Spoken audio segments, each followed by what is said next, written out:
시청자 여러분 안녕하십니까? JJC 뉴스온 시작하겠습니다. 더불어민주당이 부동산 투기 의혹에 연루된 의원 12명에 대해 탈당 권유 결정을 내렸지만 해당 의원들의 반발이 격해지고 있습니다. 이준석 후보가 국민의힘 신임 당대표로 선출됐습니다. 광주에서 건물이 무너지면서 시내버스를 덮쳐 승객 9명이 숨지는 대형 참사가 발생했습니다.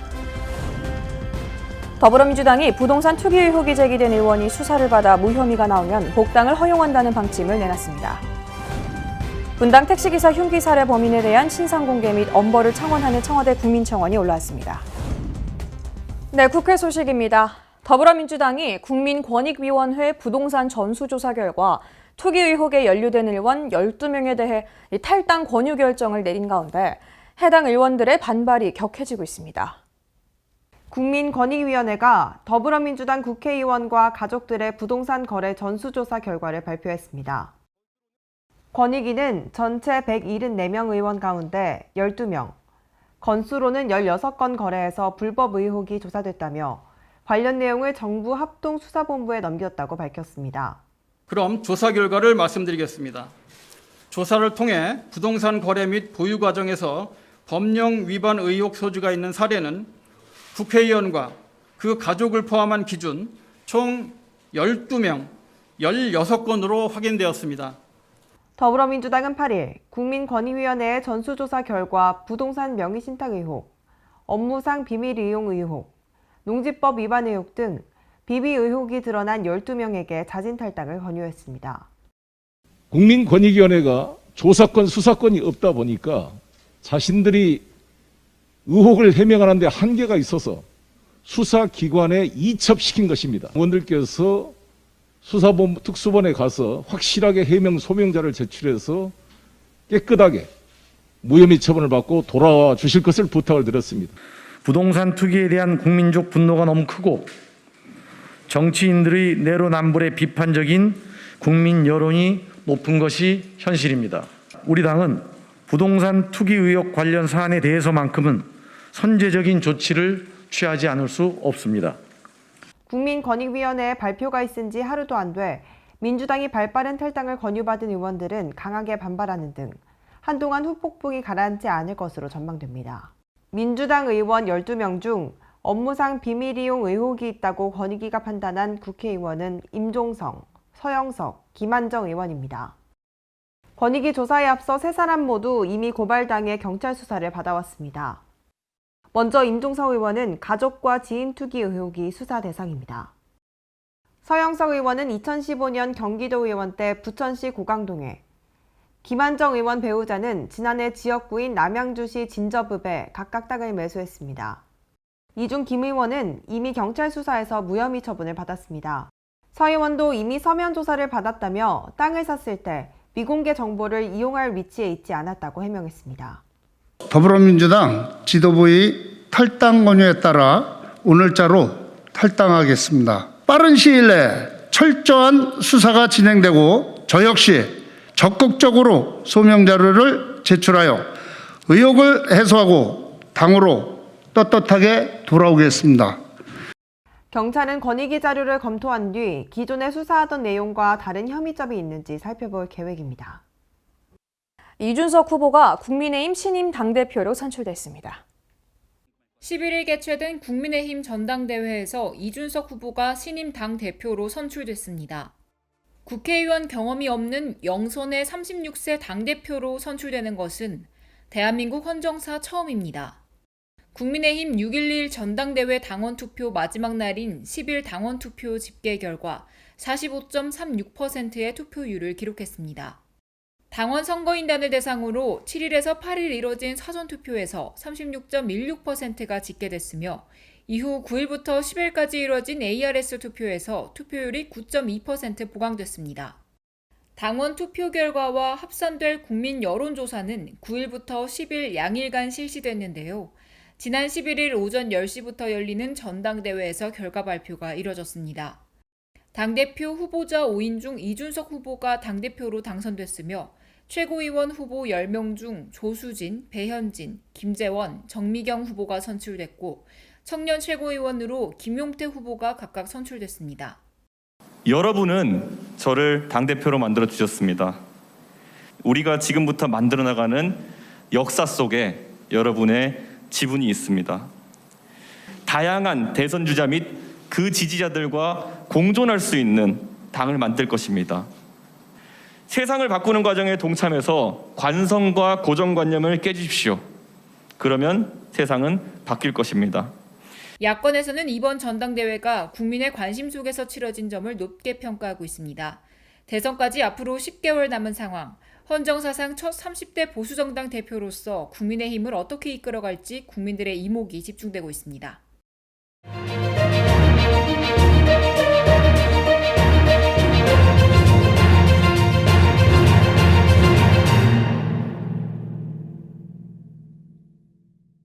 광주에서 재개발을 위해 철거 중이던 건물이 무너지면서 인근에 정차한 시내버스를 덮쳐 승객 9명이 숨지고 8명이 중상을 입는 대형 참사가 발생했습니다. 조금만 주의했다면 막을 수 있었거나 피해를 줄일 수 있었다는 사실이 드러나고 있는데요. 이에 대한 앵커 브리핑 시작하겠습니다.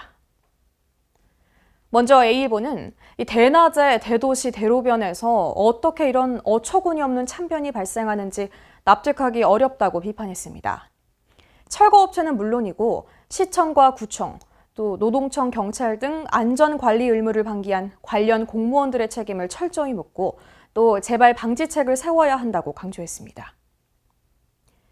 B일보는 행정당국의 안일한 점검과 대처도 문제였다며 도로에 인접해 사고 위험이 큰 건물이 철거되는데도 사전에 도로를 통제하고 버스 정류장을 옮기는 등 안전조치가 이뤄지지 않았고 또 시공사와 행정당국의 무관심과 방심이 없었다면 이번 사고는 막을 수 있었을 것이라고 비판했습니다. 마지막으로 C일보는 이번 사고는 지금까지 드러난 정황만 봐도 안전 불감증이 부른 인재일 가능성이 크다고 말했습니다. 우선 차들이 많이 다니는 큰 도로 바로 옆에서 철거 작업을 하면서 도로를 통제하지 않았고 특히 작업자들은 붕괴 직전 건물에서 이상한 소리가 나자 급하게 작업 현장을 빠져나왔으면서도 차량 통행을 막으려는 노력을 하지 않았다며 사고의 원인을 지적했습니다. 아들의 생일을 맞아 미역국을 끓여놓고 출근했던 60대 여성 등 버스에 탔다가 날벼락 같은 사고로 목숨을 잃은 희생자들의 사연은 국민을 더욱 안타깝게 하고 있습니다. 더 이상 이런 참사가 발생하지 않도록 당국의 철저한 원인 규명과 책임자 문책이 뒤따라야 할 겁니다. 더불어민주당이 지난 8일 국민권익위원회의 전수조사 결과 부동산 거래 및 보유 과정에서 위법 의혹이 제기된 의원 12명의 명단을 공개했습니다. 이어 해당 지역구 의원 10명에게 탈당을 권유하기로 하고 아울러 자진 탈당 시 의원직을 상실하는 문제를 안고 있는 2명의 비례대표 의원에 대해선 출당 조치를 취하기로 했습니다. 민주당은 이들 의원이 수사를 받은 뒤 무혐의가 나오면 복당을 허용한다는 방침인데 이에 대한 앵커 브리핑 이어갑니다. 먼저 A일보는 여당이 아직 수사 결과가 나오지 않은 상태에서 이런 결정을 내린 건 나름대로 엄중한 조치를 취한 것이라 할 수 있다고 평가했습니다. 다만 12명을 모두 자진 탈당 또는 출당 형식으로 내보내기로 한 건 아쉬운 대목이라며 일부 의원들에 대해선 당 차원에서 조사를 더 진행해 혐의가 짙을 경우 일벌 100개 차원에서 제명 등 더 강력한 조치를 취했어야 옳다고 말했습니다.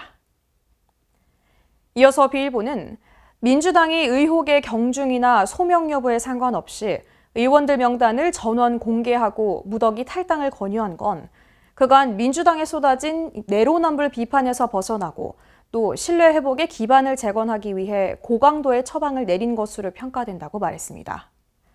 또 해당 의원들 중 일부는 억울함을 호소하고 있지만 당의 방침에 따라 무소속 신분으로 수사에 성실하게 임해 의혹을 해소하거나 법적 판단을 받는 게 당의 쇄신에 조금이나마 기여하는 길이라고 전했습니다. 마지막으로 C일보는 이번 충격적 조치가 국회의원 부동산 투기 의혹에 관한 확실한 변곡점이 되길 기대한다며 무엇보다 해당 의원들에 대한 철저한 진상규명을 해야 한다고 강조했습니다. 이어서 국민의힘도 강 건너 불구경하듯 해선 안 된다는 뜻도 전했는데요. 국민의힘의 경우 의원 전수조사를 감사원에 의뢰하겠다는 건데 감사원이 받아들이지 않으면 소용없는 얘기가 된다며 의지가 있다면 좀 더 현실성 있는 대안을 제시하길 바란다고 말했습니다. 국민은 다락같이 오른 집값, 전셋값과 세금 폭탄 등 현 정부의 부동산 실정으로 지칠 대로 지쳐 있습니다. 여야 의원 및 지방의회 의원을 전수조사하는 것도 적극 검토할 필요가 있어 보이는데요. 더 이상 위선과 내로남불의 정치인이 국민을 대표하지 못하도록 공천 단계부터 철저히 걸러야 할 겁니다.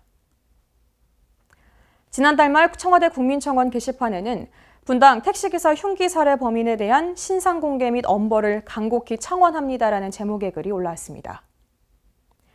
청원인은 지난 13일 저녁 인천에서 분당으로 향하던 택시에서 이 뒷자리 승객으로부터 목과 가슴 등 신체 부위를 칼에 찔려 잔인하게 죽임을 당한 택시기사의 딸이라고 자신을 소개했습니다. 이어 아버지와 갑작스럽고 황망한 이별을 한 후 정신없이 장례를 치르고 돌아와 마음을 추스르고 글을 쓴다며 일 나가시기 전 아버지의 흔적들이 이렇게 다 남아있는데 왜 집에 돌아오지 못하셨는지 너무나도 비통하다고 심경을 전했습니다. 그러면서 많은 것을 원하진 않지만 이 23세의 범인이 정신병력을 프리패스처럼 소유하며 다시는 이 도시를 자유로이 활보하지 못하도록 그리고 또 다른 피해자가 없도록 가해자의 신상을 공개하고 사형을 구형해달라고 호소했습니다. 해당 청원에는 14일 오후 1시를 기준으로 약 5만 8천 명이 동의했습니다. 이어서 수도권 소식입니다. 농사의 시작을 알리는 도심 속 모내기 행사가 강북 도시농업체험장에서 개최됐습니다. 체험장은 친환경 경작 방식이 적용될 예정으로 다양한 작물 식재와 함께 해충 방제법과 같은 교육 프로그램 등이 진행됩니다. 북한산 둘레길 입구 백년사 매표소 인근에 조성된 강북 도시농업체험장에서 지난 29일 모내기 행사가 열렸습니다. 이날 행사는 체험장 공모 사업에 선정된 사단법인 강북 마을 텃밭이 주관한 것으로 도심에서는 접하기 힘든 영농 기회를 제공하기 위해 마련됐습니다. 강북 도시농업체험장은 5인 이상 단체 등 지역 공동체가 참여하는 모두의 마을 텃밭과 개인이나 기관이 약 6.6제곱미터 면적을 경작하는 누구나 마을 텃밭으로 나눠 운영됩니다. 서울시로부터 체험장의 운영과 관리를 이관받은 강북구는 모내기를 시작으로 가을 추수와 겨울 김장 담기 등 여러 가지 형태의 주민 참여 이벤트를 진행할 예정입니다. 이와 함께 산나물과 보리, 옥수수에 이르기까지 다양한 작물을 식재하고 식생활 교육과 해충 방제법, 요리 프로그램 등도 실시할 계획입니다. 지난해 문을 연 강북체험장은 서울시 최대 규모로 손꼽히고 있으며 합성 농약이나 화학비료 등을 사용하지 않는 친환경 재배 방식이 적용됩니다. 강북구는 최근 도시 거주자들의 영농 수요가 꾸준하게 증가하는 추세라면서 이번 모내기 행사가 건강한 먹거리와 공동체의 소중함을 일깨우는 데 기여할 수 있기 바란다고 전했습니다. 강북구가 경제적으로 어려운 주민들의 법률 상담을 지원하기 위해 무료 법무사 상담실 운영에 나섰습니다. 법무상담은 구청 민원여건과와 동주민센터에서 실시될 예정으로 가족관계와 부동산 등기 등의 법률 조언을 받을 수 있습니다. 강북구가 주민들의 생활 속 권리를 보호하기 위해 6월부터 무료 법무사 상담실을 운영합니다. 이는 비용 부담으로 인해 법률 상담을 받지 못하는 이들을 돕기 위한 조치로 법률 문제에 대한 조언과 해결책을 쉽고 편리하게 제공받을 수 있게 됐습니다. 출생이나 혼인 등의 가족관계와 부동산 등기, 기업 법무 등이 면담 가능한 서비스에 포함됩니다. 이와 함께 집행과 공탁을 비롯해 파산과 청년 후견, 상속에 이르기까지 다양한 법률 자문도 지원받을 수 있습니다. 상담은 강북구청 민원여건과와 지역 내 13개 동주민센터에서 실시될 예정으로 민원여건과에서는 매월 첫째, 셋째, 월요일 오후 2시부터 4시까지, 동주민센터에서는 정해진 일정에 따라 매달 한두 차례 진행됩니다. 서비스를 희망할 경우 전화로 미리 예약하면 되고 도입을 앞두고 있는 서울시 인터넷 예약 시스템을 이용할 수도 있습니다. 상담은 법무사와 신청자가 직접 대면하는 방식이 원칙이지만 강북구는 코로나19 확산을 차단하기 위해 전화 상담 방식을 병행할 계획입니다. 마포구는 마포구에 거주하는 미취업 청년에게 취업장려금을 지원합니다. 마포구는 구직 활동에 어려움을 겪고 있는 미취업 청년에게 취업 장려금을 지원합니다. 지원 대상은 최종학력 졸업 후 2년 이내 만 19세에서 34세의 마포구 거주 미취업 청년으로 최종학력 중퇴, 재적, 수료를 포함한 졸업 후 2년 이내인 미취업자입니다. 신청자는 고용보험에 미가입된 상태이거나 고용보험에 가입돼 있더라도 주 26시간 이하 또는 3개월 이하의 단기 근로자여야 신청이 가능합니다. 신청을 원하는 사람은 서울 청년 포털에 가입 후 주민등록 등본 또는 초본, 고용보험, 피보험 자격 이력 내역서, 최종학력 증명서 등 구비 서류를 준비해 온라인으로 신청하면 됩니다. 신청된 대상자에게는 1인당 50만 원의 모바일 마포사랑 상품권으로 순차 지급됩니다. 코로나19 장기화로 모두가 어려운 가운데 소외된 이웃을 향한 훈훈한 나눔 소식이 있습니다. 지난 6월 3일 주식회사 기아 고객서비스사업부 의왕서비스센터 노사가 지역사회의 소외계층을 위해 의왕시 장애아 재활치료교육센터에 차량 한 대를 기증했습니다. 이날 전달식은 기아 의왕서비스센터 노사 임직원과 의왕시 장애아 재활치료교육센터장 등이 참석한 가운데 진행됐는데요. 이번에 전달된 차량은 장애 아동 청소년의 자신감 회복과 우울감 해소, 사회성 향상, 자립생활 증진을 위한 프로그램 활동에 사용될 계획입니다. 강성화 의왕시 장애아 재활치료교육센터장은 특별한 선물을 주신 기아 노사 관계자분들께 깊은 감사를 드린다며 감사의 인사를 전했는데요.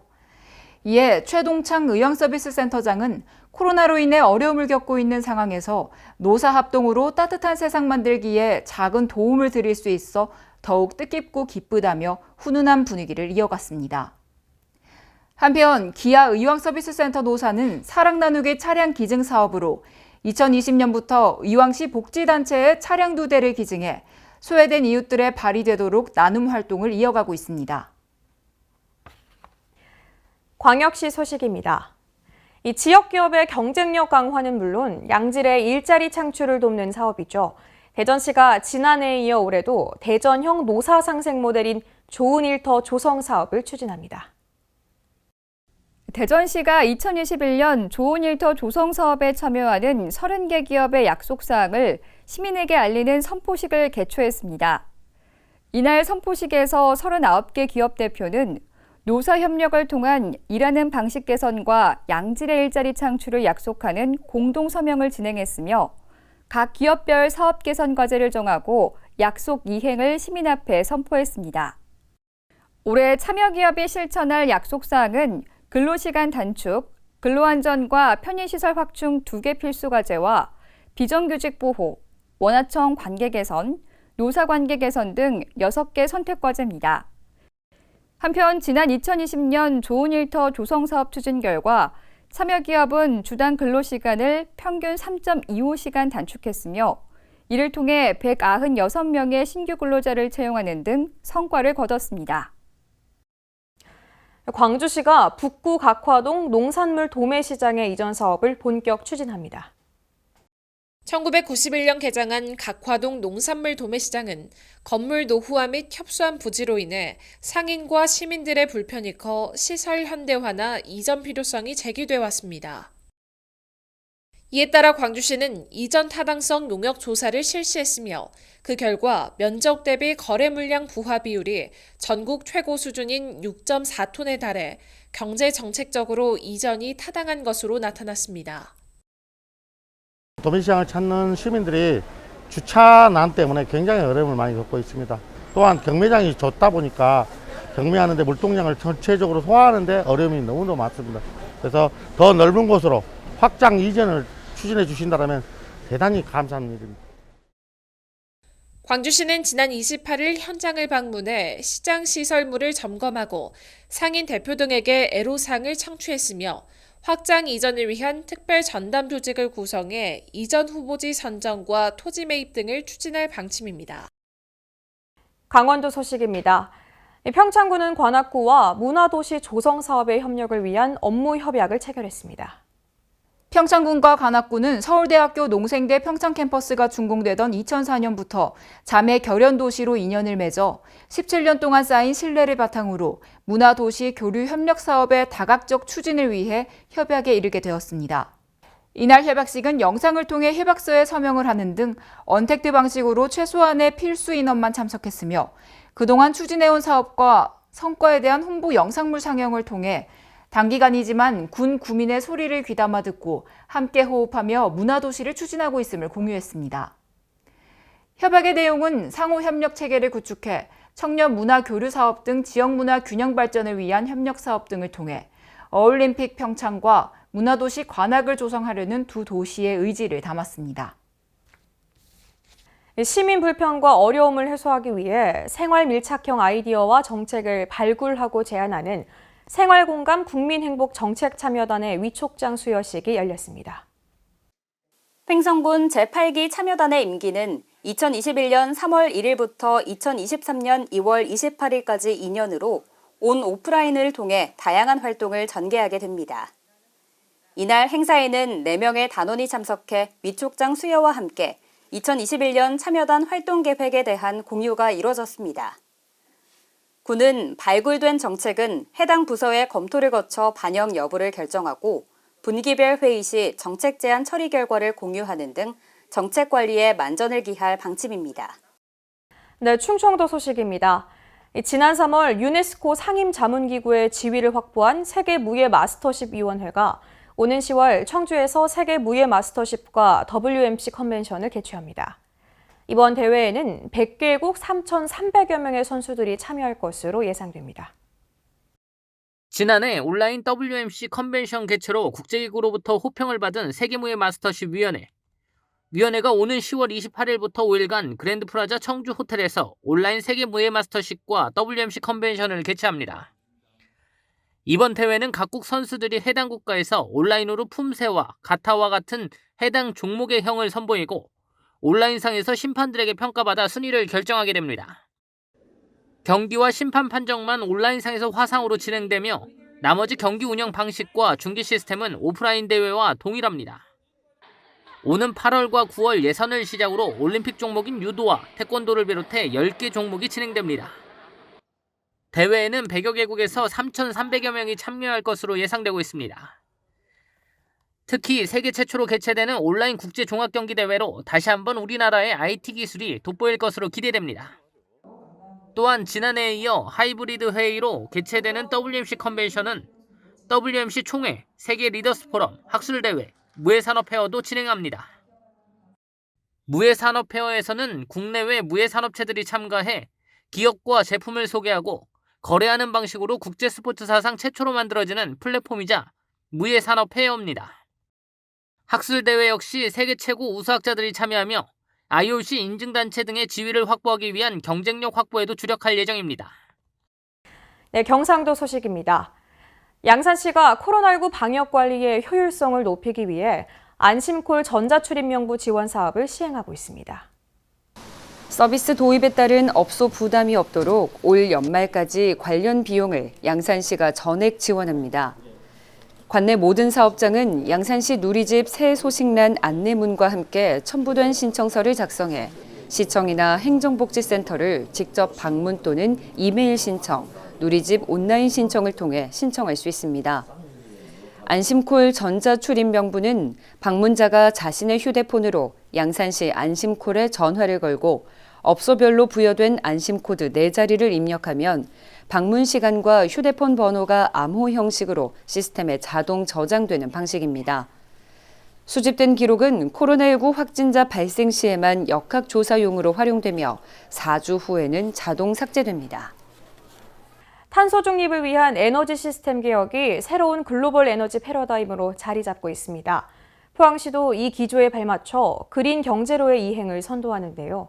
어선용 탄소 중립 K배터리 산업화 간담회가 열렸습니다. 포항시는 지난 1일 어선용 탄소 중립 K배터리 산업화를 위한 간담회를 가졌습니다. 이날 간담회에서는 포항시의 해양 탄소 중립 기반 선점을 위한 컨소시엄 구축 및 협동 연구 추진 방향에 대한 논의가 이어졌습니다. 간담회에 참석한 각 기관은 글로벌 에너지 패러다임 변화와 정부의 2050 탄소 중립 추진에 따라 어선의 친환경 대체 에너지 전환의 필요성에 공감하고 테스트베드 구축 등을 통해 해양 탄소 중립 기반을 선점해야 한다는데 의견을 모았습니다. 포항시는 수소 연료전지 발전 클러스터와 같은 친환경 에너지 기술 개발을 위한 시설은 물론 배터리 빅3 기업, 포스텍 등 산업, 연구, 인프라를 갖추고 있어 어선용 탄소 중립 K배터리 개발에 유리한 입지를 가지고 있습니다. 이에 시는 포항이 주도하는 어선용 탄소 중립 K배터리 산업화 개발 확대를 통해 우리나라 해양 탄소 중립을 실현하고 그린 경제 대전환을 선도한다는 방침입니다. 다음은 전라도 소식입니다. 여수시가 시민들의 건강을 위협하는 미세먼지 저감을 위해 전라선 폐철도와 율촌 산업단지 등의 미세먼지 차단 숲을 조성합니다. 여수시는 산림청으로부터 35억 원을 지원받아 총 70억 원을 투입해 전라선 폐철도, 율촌 조화공원과 율촌 산업단지, 신월동 하수종말 처리장 일대에 가시나무, 메타세콰이어 등 28종 44,400여 그루의 나무를 식재할 계획입니다. 이번 사업은 미세먼지 흡착과 흡수 기능이 높은 가시나무, 느티나무 등의 수목을 식재해 산업단지와 주요 도로변 등에서 발생된 미세먼지를 차단하기 위해 추진하는 사업입니다. 익산시의 교도소 세트장이 드라마와 영화 촬영지로 각광받고 있습니다. 보도에 강석훈 기자입니다. 전북 익산시 성당면에 조성된 교도소 세트장이 드라마와 영화 촬영지로 각광받고 있습니다. 익산 교도소 세트장은 교도소 시설을 빈틈없이 갖춰 개관 직후부터 인기몰이를 하며 현재는 260편의 드라마 영화 작품을 촬영한 바 있습니다. 익산시는 철저한 방역수칙 준수와 함께 관광 편의시설과 산책로를 확충해 코로나19 상황에서도 지역의 대표 관광명소로 자리매김할 수 있도록 할 방침입니다. 이 밖에 시 관계자는 전국 첫 교도소 세트장인데다 실제 교도소와 흡사한 시설을 갖추고 있어 인기가 이어지는 것 같다며 감염병 예방 방역수칙을 준수해 관람객의 안전한 관람을 위해 노력하고 있다고 말했습니다. 지금까지 전북에서 강석훈이었습니다. 남원시가 아이주와 체험교실을 운영하고 있는데요. 이번 체험교실은 체험놀이, 만들기 프로그램으로 구성된 도시재생 사업의 일환입니다. 남원시가 도시재생 사업의 일환으로 실행되는 아이주와 체험교실을 운영합니다. 특히 이번 체험교실은 다양한 모형 소품과 꽃을 활용한 놀이형 체험 디자인과 글씨와 그림판을 이용한 디자인 체험놀이, 허브를 활용한 화분과 향기 주머니 만들기 프로그램으로 구성되어 있습니다. 남원시가 마련한 이번 행사는 사전에 수요조사를 통해 관내 5개 어린이집에서 220명을 신청받아 시범으로 운영되며 이번 성과를 바탕으로 추가 운영도 계획하고 있다고 밝혔습니다. 남원시 도시과 관계자는 기존 어른 중심의 도시재생 대학을 어린이와 청소년 등 다양한 세대가 어우러지는 사업으로의 전환을 모색하고 있다며 어린이들의 관점에서 바라보는 도시재생 마을 디자인 아이디어를 더해 모두가 함께하는 남원시 도시재생 사업을 만들어 나갈 계획이라고 말했습니다. 지금까지 전북에서 양호정이었습니다. 전라북도 옥정호 붕어섬이 개장을 앞두고 시설 관리에 힘쓰고 있습니다. 자세한 내용 강석훈 기자가 취재했습니다. 전북 임실군의 대표 관광지인 전라북도 옥정호 붕어섬이 내년 개장을 앞두고 시설 관리에 박차를 가하고 있습니다. 임실군은 지난해 8개 유형의 테마공원을 조성해 구절초와 철쭉, 수국 등 사계절 수목을 식재하기도 했습니다. 올해는 화장실과 편의시설 보강, 다양한 포토존 및 특색 있는 정원 조성 등 전북도 동부권 발전 사업비에서 20억 원을 추가로 투입, 붕어섬 조경을 마무리할 계획임을 밝혔습니다. 신민군수는 내년 붕어섬 개장을 앞두고 자연 속에서 힐링할 수 있는 다양한 기반시설 구축을 통해 관광객들에게 체험회장 및 힐링의 공간으로 조성하겠다며 전국적으로 많은 사람들이 찾는 관광임실의 시대를 열겠다고 말했습니다. 지금까지 전북에서 강석훈이었습니다. 사건 사고 소식입니다. 평택 제천 고속도로에서 차량 추돌로 인한 화재가 일어났는데 해당 차량 앞에서 작업 중이던 운전자가 심정지로 사망했습니다. 지난 11일 안성시 원곡면의 평택 제천 고속도로에서 차량 화재가 일어났습니다. 시멘트 벌크 차량이 고속도로 갓길에서 청소 작업 및 안내 작업 중이던 차량을 추돌했으며 작업 중이던 차량 2대는 충격으로 인해 화재가 발생했습니다. 추돌 차량 앞에서 작업 중이던 작업차 운전자는 충격에 의한 심정지가 발생했으며 병원으로 이송됐으나 끝내 사망 판정을 받았습니다. 이외에도 해당 차량 탑승자 3명이 경상을 입었으며 재산 피해는 조사 중입니다. 포천시 영북면에 위치한 공장에서 화재가 발생했는데 다행히 인명피해는 없었습니다. 지난 10일 포천시 영북면의 한 공장에서 화재가 발생했습니다. 공장 관계자 A씨가 근무 중 파열음을 듣고 나와 보니 공장 건물에서 불이 나고 있어 119에 즉시 신고했다고 진술했습니다. 영북대 현장 도착해 확인한 결과 건물 2동 중 1동 전소 중인 상태로 소방호수 전개해 화재 진압 및 연소 확대 방지를 실시했습니다. 해당 화재로 인해 샌드위치 판넬 1동과 각종 기계장치 등 다수의 재산 피해가 있었으며 인명피해는 없었습니다. 관악산 뒷길 부근에서 쓰러져 있는 행인을 발견하고 구조하는 산악구조사고가 있었습니다. 지난 13일 과천시에 위치한 관악산 정부청사 뒷길에서 산악구조사고가 있었습니다. 인근 암벽에 쓰러져 있는 구조 대상자를 지나가던 행인이 발견하고 신고했고 심정지 확인 후 출동대 도착 전까지 유선으로 응급처치를 안내했습니다.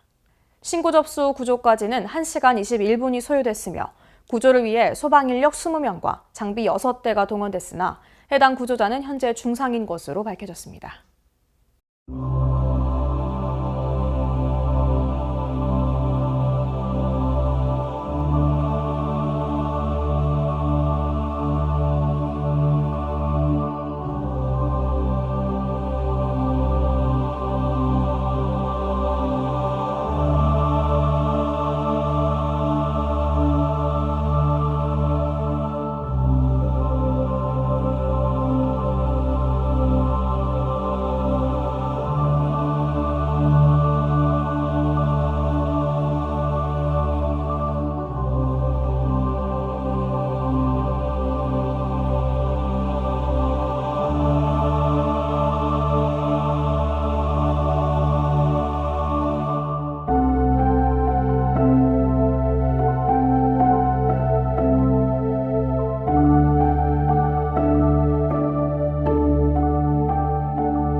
최근 이름을 밝히지 않은 한 남성이 경기 안산시청 민원실에 봉투를 두고 간 사연이 화제입니다.